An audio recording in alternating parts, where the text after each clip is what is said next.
વડોદરા શહેરમાં મોટી મોટી વાતો, મોટી મોટી ચર્ચાઓ અને સ્વપ્ન બહુ જ મોટા જોવામાં આવી રહ્યા છે, પરંતુ અમલીકરણ ક્યારે થાય એ તો બહુ મોટો પ્રશ્નાર્થ હોય છે. ને એ ગલીઓમાં ચર્ચાથી ચર્ચા એ છે, સ્માર્ટ સિટીની આડમાં વિશ્વામિત્રીમાં મોટા પ્રમાણમાં કચરો ઠાલવવામાં આવે છે. કચરો ઠાલવતાની સાથે ઘણું બધું નુકસાન થાય છે, તો કોઈ જોતું જ નથી.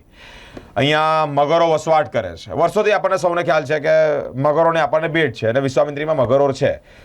વિશ્વામિત્રીમાં મગરોને નુકસાન થઈ રહ્યું છે, કાચબાઓને નુકસાન થઈ રહ્યું છે. અને અહીંયા જળમાં જેટલા પશુઓ કહેવાય, પ્રાણીઓ કહેવાય, બધા જ જે જીવજંતુઓ કહેવાય કે પણ જેટલા પણ જે આ સરીસૃપો છે તેઓને નુકસાન પહોંચી રહ્યું છે.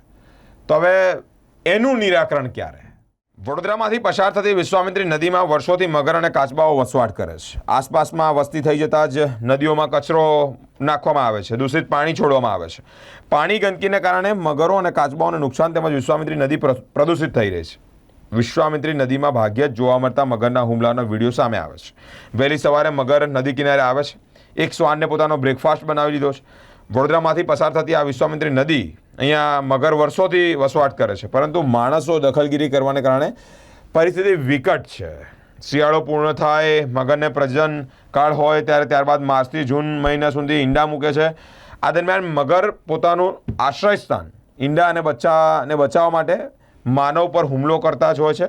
માણસોને આ સમયગાળા દરમિયાન મગર સાથે કોઈપણ પ્રકારની અટકચળા ના કરવા જોઈએ. પ્રતાપગંજ, ગણેશનગર ઝુંપડપટ્ટી નજીકથી પસાર થતી વિશ્વામિત્રી નદી અને કદીક જ જોવા મળતા મગરના હુમલાનો વિડીયો સામે આવે છે. મહાકાય મગરે નદી કિનારે આવી એક શ્વાનને તરાપ મારી પોતાનો મુખનો કોળિયો બનાવ્યો છે. સ્થાનિક યુવકે આ વિડીયો મોબાઈલમાં કેદ કર્યો છે. વિશ્વામિત્રી નદી મગરનું આશ્રય સ્થાન છે. વડોદરા શહેર સ્માર્ટ સિટીની આડમાં વિશ્વામિત્રીમાં ગટરનો કચરો ઠાલવવામાં આવે છે, બેફામ કચરો નાખવામાં આવે છે, જેના કારણે નદીમાં વસવાટ કરતા 300થી વધારે મગર, 3 પ્રજાતિના વસવાટ કરતા હોય ત્યારે કાચબાઓ તેમજ પક્ષીઓને મોટા પ્રમાણમાં નુકસાન થઈ રહ્યું છે.